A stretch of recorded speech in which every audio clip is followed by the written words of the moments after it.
오늘은 부인했던 베드로를 보며라는 제목으로 하나님의 말씀을 함께 나누도록 하겠습니다.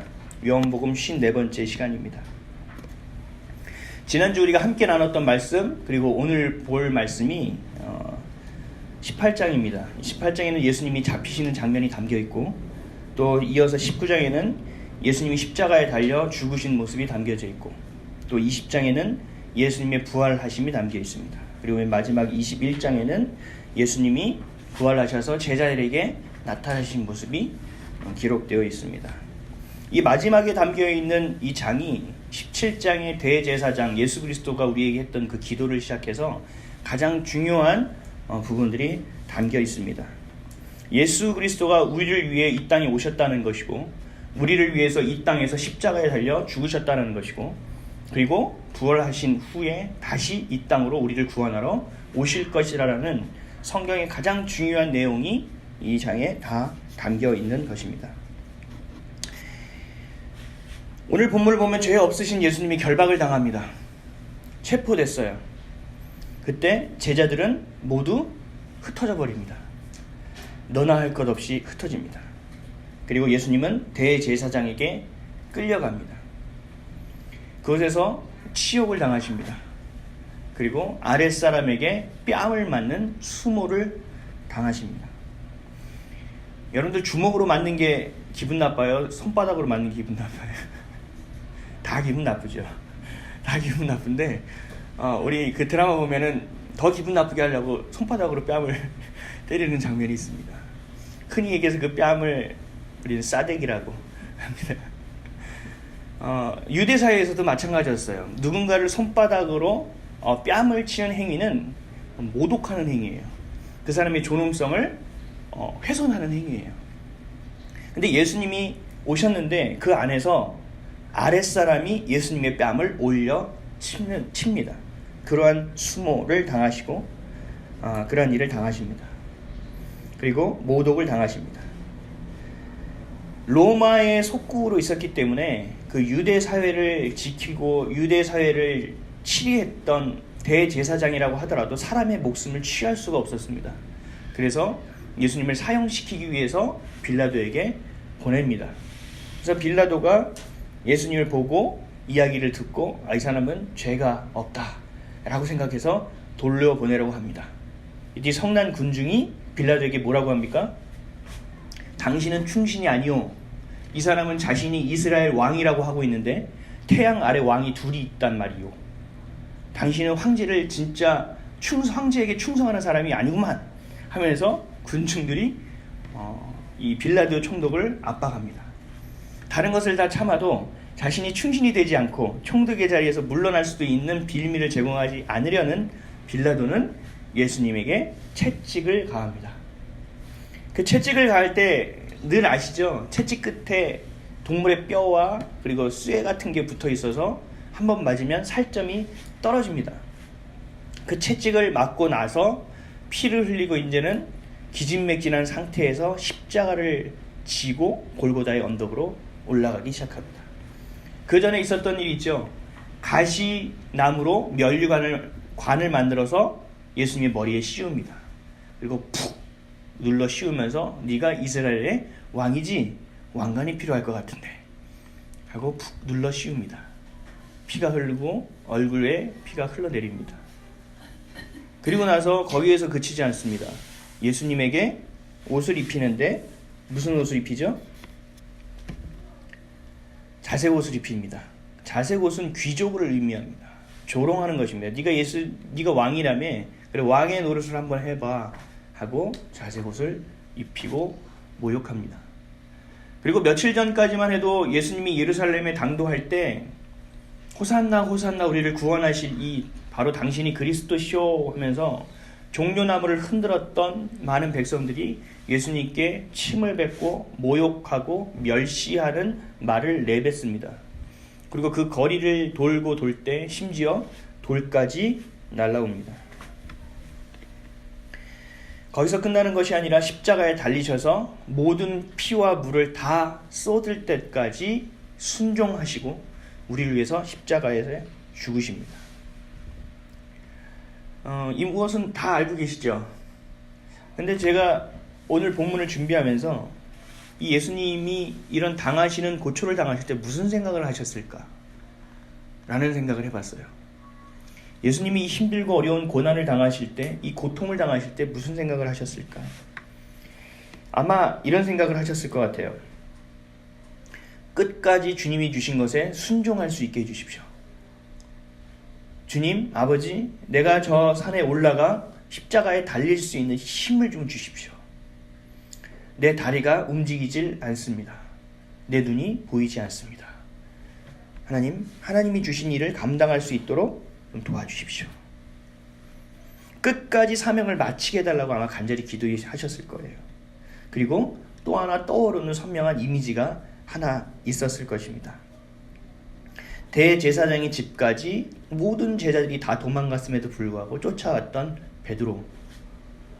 예수님이 멸시당하고 뺨 맞고 조롱당하는 그 순간 베드로가 함께 했던 일, 예수님을 내가 알지 못한다고 세 번 부인했던 일. 예수님이 그것을 보셨을 때 머릿속에 그 이미지가 남지 않았을까?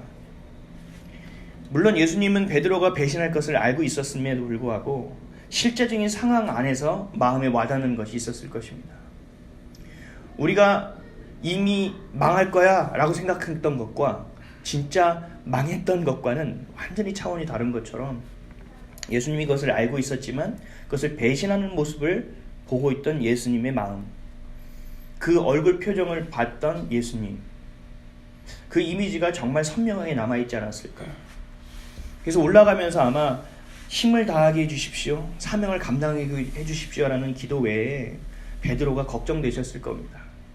자신을 배신했던 베드로의 얼굴도 있었고 베드로의 성격을 너무 잘 알았기 때문에 베드로가 저놈이 가서 식음을 전폐하고 자책하며 있을 것 같다 라는 생각이 많이 드셨을 겁니다.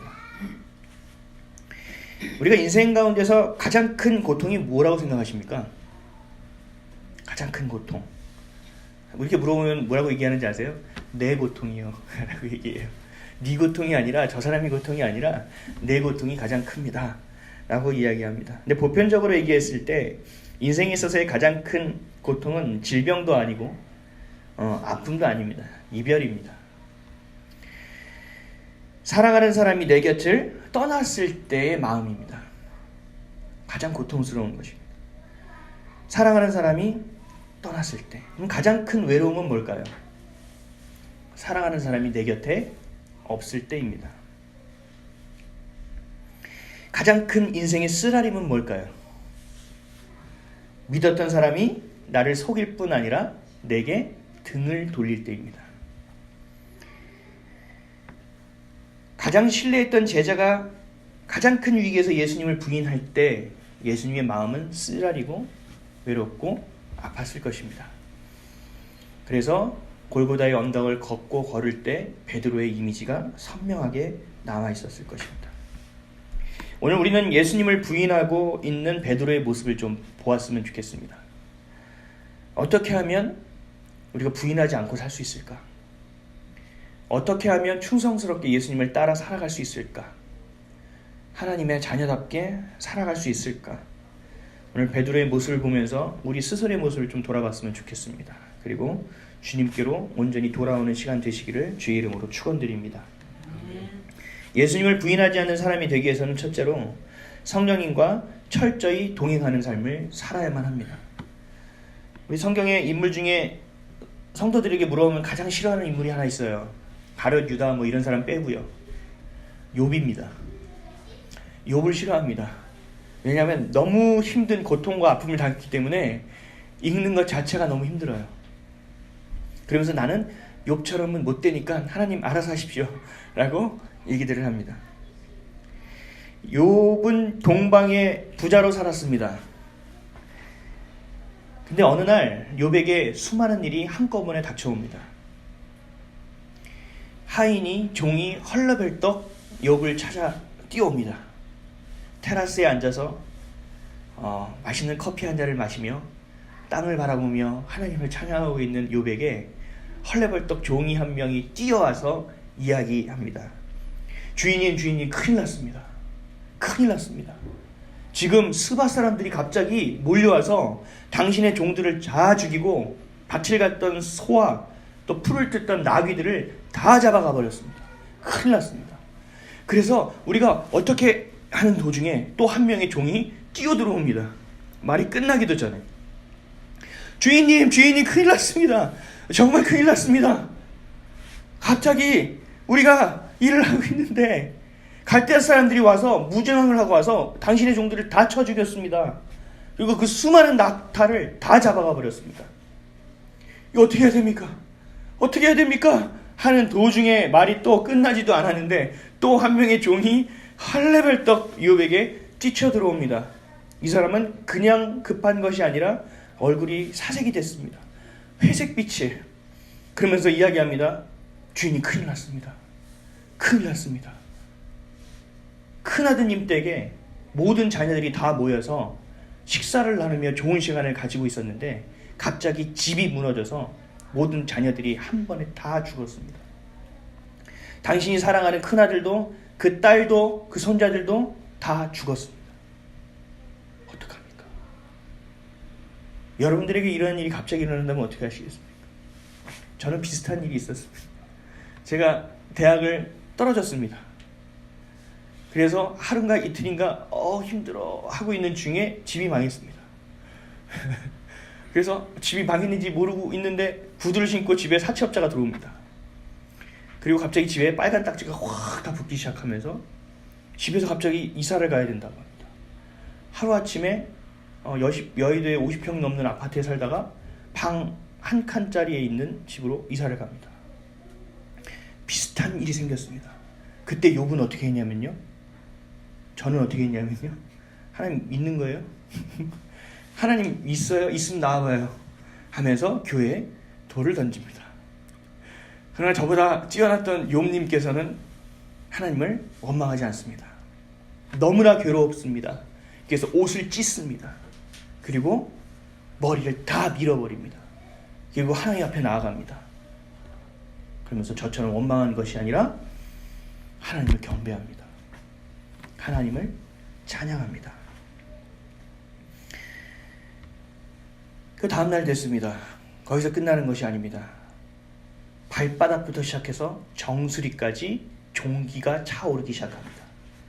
너무너무 간지러워서 고통을 이겨낼 수 없어 깨져있는 항아리를 질그릇 조각 하나 꺼내서 몸을 긁기 시작합니다. 이 모습을 본 아내가 참다가 이야기합니다. 욥기 2장 9절입니다. 그의 아내가 그에게 이르되 당신이 그래도 자기의 온전함을 굳게 지키느냐 하나님을 욕하고 죽으라. 그리고 집을 뛰쳐나갑니다. 마침내 남편을 떠나버립니다. 여러분 하나님과 동행하고 계십니까? 성령님과 동행하고 계십니까? 사전을 찾아보면 동행이라는 말을 이렇게 정의합니다. 같이 길을 걸어감. 하나님과 동행한다는 것은요, 내 마음대로 산다는 것이 아닙니다. 내 뜻대로 되지 않았을 때 내가 그것을 뒤집어서 내 마음대로 살아가겠다고 선포하며 뛰쳐나오는 것을 얘기하지 않습니다. 상황이 좋고 나쁨을 떠나서 내가 늘 하나님과 함께 걸어가는 것이 바로 동행입니다. 늘 함께함이 동행이라는 겁니다. 하나님이 내 삶의 전부가 되어질 때만이 내가 동행하고 있다라고 이야기할 수 있습니다. 욥에게 하나님은 전부였습니다. 욥은 하나님과 동행하는 사람이었습니다. 아내도 자녀도 소중합니다. 이보다 더 소중한 게 어디 있겠습니까? 근데 그럼에도 불구하고 그것을 주신 하나님을 찬양합니다.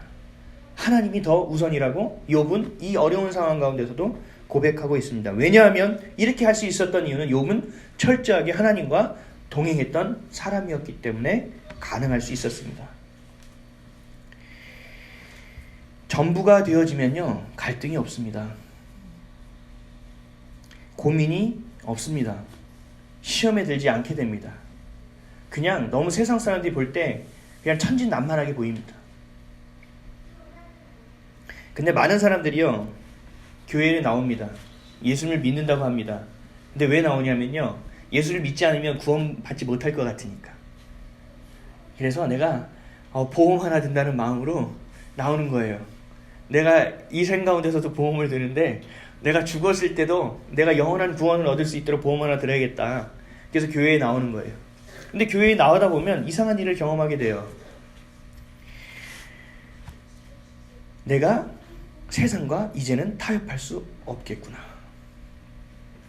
하나님의 존재를 내가 인식하는 순간 하나님보다 앞서가지 말아야 된다는 것을 알게 됩니다.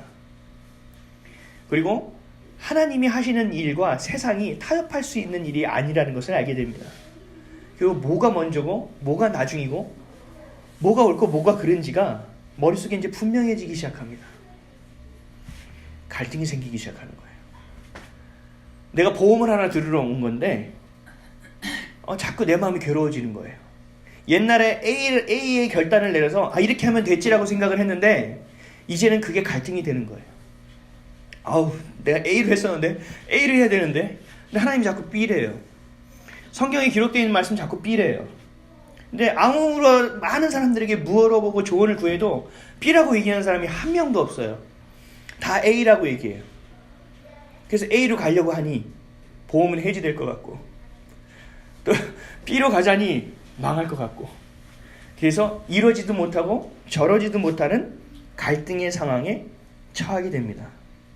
교회에 나오지 않을 때는 마음껏 살았는데 교회에 나와 예수를 믿게 되는 것이 이제 불편해지기 시작하는 것입니다. 더 큰 갈등이 생겨버리는 겁니다. 마가복음 8장 34절에서 35절 말씀에 무리와 제자들을 불러 이르시되 누구든지 나를 따라오려거든 자기를 부인하고 자기 십자가를 지고 나를 따를 것이니라. 누구든지 자기 목숨을 구원하고자 하면 잃을 것이요 누구든지 나와 복음을 위하여 자기 목숨을 잃으면 구원하리라. 전부가 되어지라고 하는 겁니다. 전부가 되어지지 않을 때 여러분들에게는 머릿속에 갈등이 생깁니다. 마음속에 나도 모르는 저울추가 생겨서 어느 날은 하나님 앞에 하나를 놓고 어느 날은 내 앞에 하나를 놔서 매일마다 평균이 맞는지를 살펴보며 살아갑니다. 그리고 봉사를 하다가도 내가 너무 오버하는 것 같아. 좀 줄여야지. 내가 기도를 열심히 하다가 너무 오버하는 것 같아. 라고 생각하게 되면서 자신이 컨트롤한다고 착각하면서 살아가게 됩니다. 전부가 되어져야 합니다, 여러분. 동행하는 삶이 되어져야 합니다. 그래야 삶이 명료합니다. 그렇게 되지 않을 때는요, 여러분들 자신 스스로를 자신이 인식할 수도 없게 됩니다. 맨날 이리저리 헤매다 보면 무엇이 맞고 틀린지도 헷갈리게 되고요. 이것이 하나님이 하신 일인지 내가 한 일인지도 구별이 안 됩니다. 오늘 이 시간부터는 여러분들 하나님 앞에 좀 다 맡기기를 축원드립니다. 여러분들 명료한 삶과 단순한 그 진리 가운데 삶을 자유한 삶을 누리시기를 주의 이름으로 축원드립니다. 이 시간부터는 여러분들 걱정하지 마세요. 여러분 걱정은 여러분들이 해야 될 몫이 아니에요. 그 걱정은요 여러분들에게 기도하라고 주시는 거예요. 그럼 그 걱정을 가지고 여러분들이 기도하면 끝입니다. 그러면 이제부터 그 걱정은 여러분 것이 아니에요. 이제부터 그 걱정은 하나님과 관계된 것이 되어버립니다. 그래서 그 걱정은 이제 하나님이 관여하기 시작하는 겁니다. 그래서 이를 행하시는 이는 여호와, 그것을 만드시고 성취하시는 이는 여호와라고 분명하게 말씀하고 계시는 겁니다. 우리의 관점이 전환되기 시작하는 겁니다. 성경 인물을 보면 다니엘이 있습니다. 다니엘은 바벨론으로 포로로 잡혀왔습니다. 근데 포로로 잡혀오기 전에도 뛰어난 귀족 출신이었어요. 그리고 머리가 좋았어요. 근데 포로로 잡혀온다고 갑자기 멍청해지진 않겠죠. 그 신분을 잃었겠지만 아직도 아주 스마트하고 나이스한 다니엘입니다. 그래서 그 당시 왕이었던 다리오 왕이 다니엘을 많이 사랑하고 많이 아낍니다. 여러분, 사랑을 많이 받는다는 의미는요, 반대급부가 또 있어요. 시기하는 사람이 많아진다는 것입니다. 저도 간증을 할 게 되게 많은데 조금씩 하거든요. 왜냐하면 그거를 듣고 잘 됐네 라고 얘기하기보다 혼자만 하면서 시기하고 질투하는 마음들이 생기거든요. 자기도 모르게. 그래서 아주 조절을 합니다. 그래서 시기하는 사람들이 늘어나기 시작해요. 다니엘을. 그래서 다니엘을 어떻게 제거할지를 사람들이 모여서 논의하기 시작합니다. 그래서 시행령 하나를 딱 만들어 옵니다. 오늘부터 30일 동안 다리오 왕 이외에 예배를 드리거나 절을 하는 행위를 하는 자는 사자굴에 넣어 사자밥이 되게 할 것이다 라고 얘기합니다. 그래서 왕으로 그 시행령을 가져가면서 왕에게 얘기합니다. 왕이시여, 우리가 당신께 더 충성하기를 원합니다. 이렇게 하면 어떻겠습니까? 다리오 왕이 보니까 좀 과잉 충성하는 것 같아요. 좀 오버스러워요. 근데 기분은 좋거든요. 나한테 더 충성한다고? 뭐 맨날 하던 건데 뭐 새삼스럽게 그러냐? 그래, 해봐. 그리고 양도해줬어요. 그래서 시행령이 선포되고 공포됐습니다. 왕에게는 칭찬을 받는 동시에 다니엘을 제거하려고 하는 속셈이었습니다. 다니엘은 하루에 3번씩 예루살렘을 향하여 하나님께 예배하고 절했던 사람입니다. 다니엘이 어떻게 했을까요? 그럼 다 아시죠? 유치부 유아부 잘 다니셨으면. 다니엘이 어떻게 했죠? 네, 다니엘은 변함없이 시행령과 관계없이 하던 하나님께 절하고 예배하던 일을 그대로 행합니다. 그것을 기다리고 있던 이들이 쾌제를 부르며 왕에게 다시 가서 이야기합니다. 참소합니다. 다니엘이 이제 사자굴로 들어가야 할 때가 되었습니다. 왕이시여, 너무 아깝지만 법은 법이지 않겠습니까? 이것을 어긴다면 많은 사람들이 왕을 하찮게 여길 것입니다. 시행하셔야 됩니다. 다리오 왕이 고민하기 시작합니다. 다니엘 6장 14절 말씀입니다. 왕이 이 말을 듣고 그로 말미암아 심히 근심하여 다니엘을 구원하려고 마음을 쓰며 그를 건져내려고 힘을 다하다가 해가 질 때에 이르렀더라. 다리오 왕이요, 다니엘을 구하려고 하루 종일 고민하는 거예요.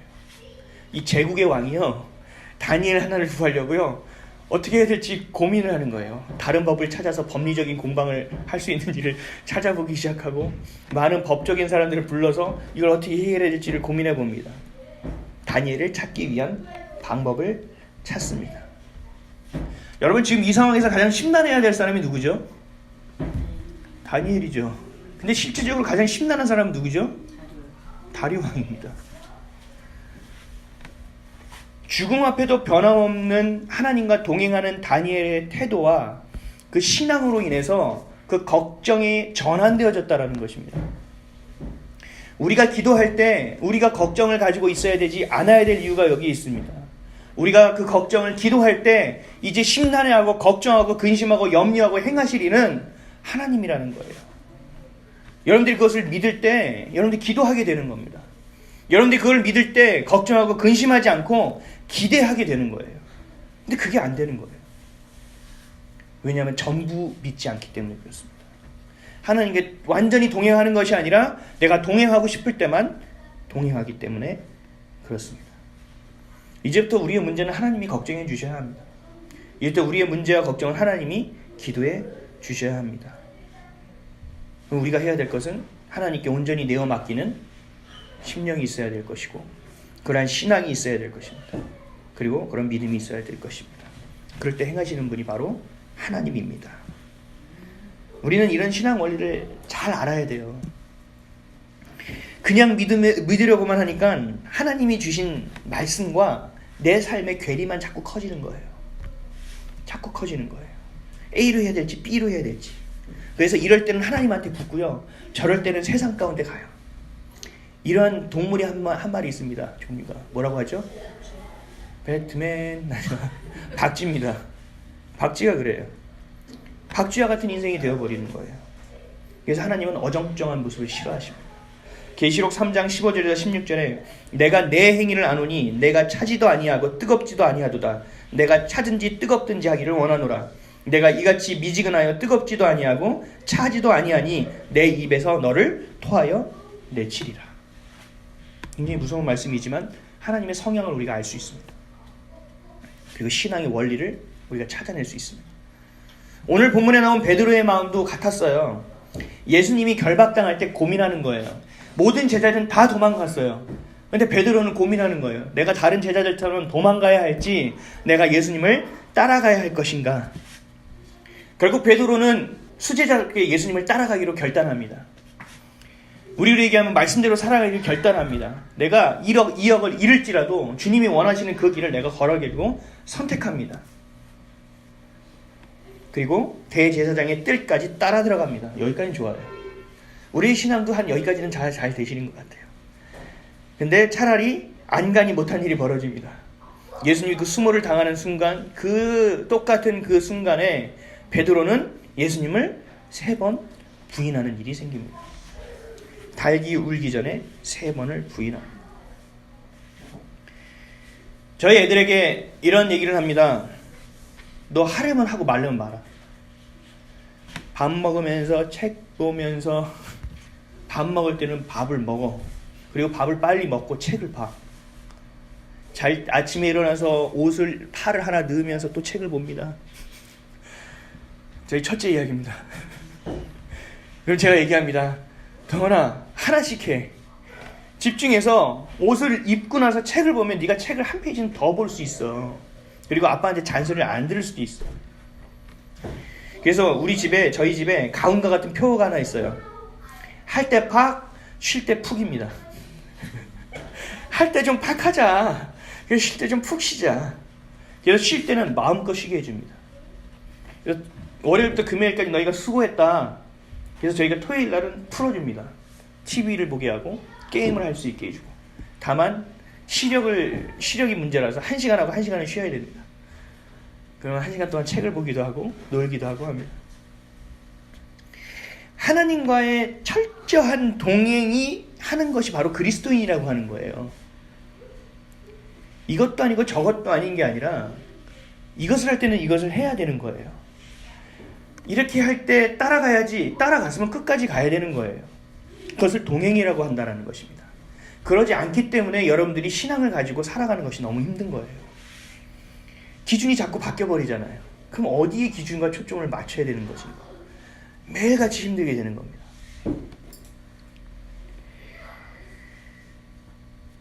하나님의 자녀로서 살아가는 것이 여러분 능력이 됨을 기억하십시오. 예수님을 부인하지 않고 자녀됨의 권세를 사용하면서 살아갈 수 있는 것이 우리가 해야 될 일입니다. 눌려 살아가는 것이 아니라 하나님의 자녀로서 그 권능을 가지고 선포하며 나아가야 됩니다. 혼자만 갈등하고 막 헤매면서 살아가는 자가 아니라 하나님과 온전히 동행할 때만이 우리 가운데 그런 삶이 주어진다는 것입니다. 하나님과 온전히 성령님과 온전히 동행할 때만이 우리 가운데 부인하지 않는 삶을 살아갈 수 있게 된다는 것입니다. 그런 저와 여러분 되시기를 주의 이름으로 간절히 축원드립니다. 둘째로 이 동행하는 것은 알아요. 근데 동행하는 게 너무 힘든 거죠. 동행하는 것은 내 힘으로 하는 것이 아니라는 것을 여러분들이 분명히 아셔야 합니다. 베드로가 예수님을 부인했습니다. 근데 부인한 것은요, 우리가 성경을 보면 부인하겠다라고 생각이 들어요. 예수님이 너 닭이 울 때까지 3번 부인할 텐데 이런 얘기를 안 했다고 하더라도 우리는 베드로를 보고 베드로 이거 오래 못 가겠네 알 수 있어요. 어디를 보면 알 수 있냐면요, 마태복음 26장 33절입니다. 베드로가 대답하여 이르되 모두 주를 버릴지라도 나는 결코 주를 버리지 않겠나이다. 선포합니다. 예수님이 죽을 것을 얘기해요. 십자가 사건을 이야기해요. 그 가운데서 베드로가 얘기하는 거예요. 안 돼요 막 얘기하다가 주를 버릴지라도 나는 결코 주를 버리지 않겠습니다. 멋지죠? 그렇죠? 다른 사람 다 입에서 응원하고 있는데 이 사람은 선포했잖아요. 이것만 해도 대단하죠. 그래서 쓰자인가 봐요.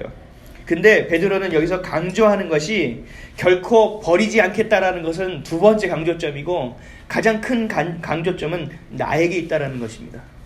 다시 한번 읽어볼게요. 베드로가 대답하여 이르되 모두 주를 버릴지라도 나는 결코 버리지 않겠나이다. 무슨 맹세처럼 보이죠. 의지의 주체가 자신에게 있다라는 거예요. 우리는 연약한 존재입니다. 여러분들 약속 하나 하면 약속 다 잘 지킬 수 있으세요? 그 약속 하나도 잘 못 지켜요. 기도하는 것조차 버거워하는 게 우리 존재 아닙니까? 그게 우리의 모습이에요.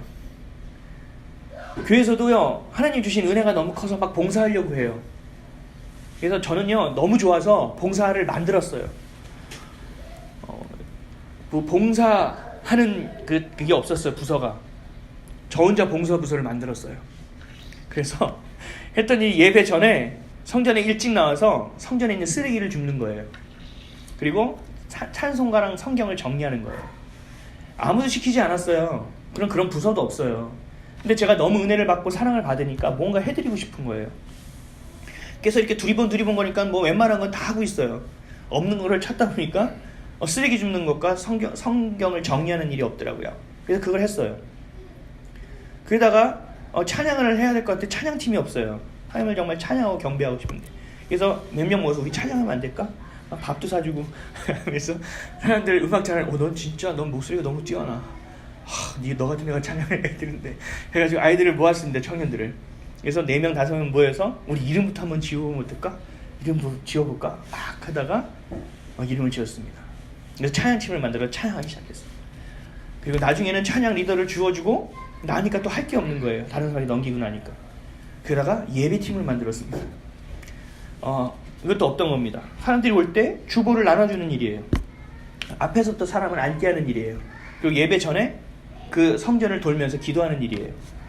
그리고 예배 시간을 제가 확인하고 찬양팀과 성가대에게 시간을 알려주는 일을 했어요. 타임키퍼까지 했어요. 아무도 하라는 얘기는 안 했습니다. 그렇게 했습니다. 근데 많은 사람들이 이렇게 봉사를 해요. 저보다 더 열심히 봉사하는 사람이 많아요. 주일마다 나와서 밥하면서 시험에 들었다가 밥했다가 시험에 들었다가 하는 사람도 수도 없이 많아요. 성가대 들어가서 하나님을 찬양해야지 했다가 예의하고 침퇴했다 나갔다가 다시 들어갔다 나갔다가 다시 들어갔다가 하는 사람들도 많아요. 열정을 갖고 해요. 근데 그 열정이 오래 가지 않아요. 몇 달 지나가지 않아서 식어요. 그래서 이렇게 하다가 식은 사람들이 얘기해요. 나는 이렇게 열심히 하는데 저 김 집사는 뭐 하는지 몰라? 집이 제일 가까운데. 나 이렇게 하는데 저 권사님은 뭐 하는지 몰라? 아니 요즘 뭐 바쁜 일 있어요? 저분? 집에 우환이 있어?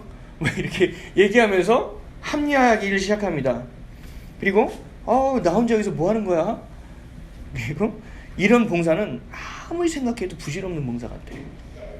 실용적인 봉사가 아니야 하면서 봉사를 놓기 위해서 자기 합리화를 계속 시켜나갑니다. 그러면서 교회에 나오는 게 점점 즐겁지가 않습니다. 처음에 주었던 사랑과 은혜가 식어가기 시작합니다. 이게 우리의 모습이라고요. 우린 너무나 연약하다고요. 수련회 가서 너무 좋잖아요. 내려와서 하루가 안 갑니다. 제가 정말 길게 끌어봤거든요. 정말 3일을 못 넘기더라고요. 안 되더라고요. 너무 좋아서 TV도 안 봅니다. 그리고 사람들하고 말 섞을 때 이상한 말 나오면 귀를 닫아버려요. 3일이 안 갑니다. 베드로전서 4장 11절에 만일 누가 말하려면 하나님의 말씀을 하는 것 같이 하고 누가 봉사하려면 하나님이 공급하시는 힘으로 하는 것 같이 하라. 이는 범사의 예수 그리스도로 말미암아 하나님이 영광을 받으시게 하려 함이니 그에게 영광과 권능이 세세에 무궁하도록 있느니라. 아멘. 봉사는 내 힘으로 하는 것이 아닙니다. 하나님이 공급해 주시는 힘으로 하는 것입니다. 삶도 마찬가지입니다. 여러분들 인생은 여러분들의 힘으로 사는 것이 아닙니다. 하나님이 공급해 주시는 힘으로 살아가는 겁니다. 자녀는 여러분들이 키우는 것이 아닙니다. 하나님이 가르쳐 주시고 알려주시는 것을 자식들에게 알려주는 것 뿐입니다. 내 힘으로 할 수 있는 것이 너무나 없다는 것을 뼈저리게 매일같이 느낍니다. 어제도 열심히 사모랑 저 별 뒤에 보이십니까? 별 열심히 붙였습니다. 근데 전기가 안 들어옵니다. 이 다 붙인 거 망했네. 전기가 안 들어오는 이 잘못된 것을 너무 싸게 사서 그런가? 시험에 듭니다. 그리고 오늘 아침에 현수막이 붙어있고 탁 성도 들어오면서 현수막 붙어있는 거 그래 예수님이 오신 성탄이지. 엘리베이터가 열리자마자 시험에 듭니다. 현수막이 떨어져 있습니다. 여러분들 그 작은 거 하나도요 내가 잘할 수 있는 게 없어요. 내가 아무리 완벽하게 했다고 하더라도요 완벽한 게 없더라고요. 사랑하는 성도 여러분, 주님이 주시는 능력으로 살아가십시오. 그리고 구하십시오. 여러분들의 첫 단추와 첫 걸음은요 기도가 되어야 합니다. 그래서 로마서 8장 26절에 이와 같이 성령도 우리의 연약함을 도우시나니 우리는 마땅히 기도할 바를 알지 못하나 오직 성령이 말할 수 없는 탄식으로 우리를 위하여 친히 간구하시느니라. 우리의 연약함을 하나님은 이미 알고 계십니다. 그래서 우리에게 보혜사 성령을 보내주신 것입니다. 기도할 바도 알지 못하는 연약한 존재라는 것도 알고 계십니다. 그래서 우리를 위해 친히 기도해 주시기까지 하십니다. 안 아픈 척 하지 마십시오. 믿음 있는 척 하지 마십시오. 주님께서 우리가 어떤 척 해봐야 다 알고 계신다라는 거예요. 그 알고 계시는 것을 가지고 손가락질하는 것이 아니라 그것을 구할 때 채워주시기 위해서 노력하시는 분이 우리의 하나님이시라는 거예요. 그렇기 때문에 우리는 포기해서는 안 됩니다. 우리가 하나님의 말씀을 품을 때 성령이 우리를 품어주시는 겁니다. 근데 우리 걸음이 티가 나지 않아요. 내가 바뀌어가는 것 같지 않아요. 속상해요. 힘들어요. 아파요. 근데 티나지 않아도 괜찮습니다. 여러분들 매일처럼 여러분들은 하나님의 형상을 닮아가고 있습니다. 그것을 평가하는 것은 내가 하는 것이 아닙니다. 그 평가도 하나님이 해주시는 것입니다. 구원받는 것도 마찬가지입니다. 우리가 신앙을 갖는 것도 마찬가지입니다. 우리의 노력과 수고로 되는 것이 아닙니다. 물론 필요합니다. 그러나 우선적인 것은 하나님의 일하심입니다. 에베소서 2장 8절에 너희는 그 은혜에 의하여 믿음으로 말미암아 구원을 받았으니 이것은 너희에게서 난 것이 아니요 하나님의 선물이라. 선물입니다. 내가 노력해서 쌓은 것 같지만 여러분 훗날 지나서 한번 보십시오. 내가 노력해서 한 것인지 하나님의 선물인지 극명하게 드러납니다. 아주 분명하게 드러납니다. 오늘 우리가 부른 찬송가 가사 기억하십니까? 우리가 울어도 눈물 많이 흘려도 힘써도 말과 뜻과 행실이 깨끗해도 우리는 구원받을 수 없습니다. 오직 예수 그리스도가 우리를 피 흘려 죽었기 때문에 우리는 구원받을 수 있습니다.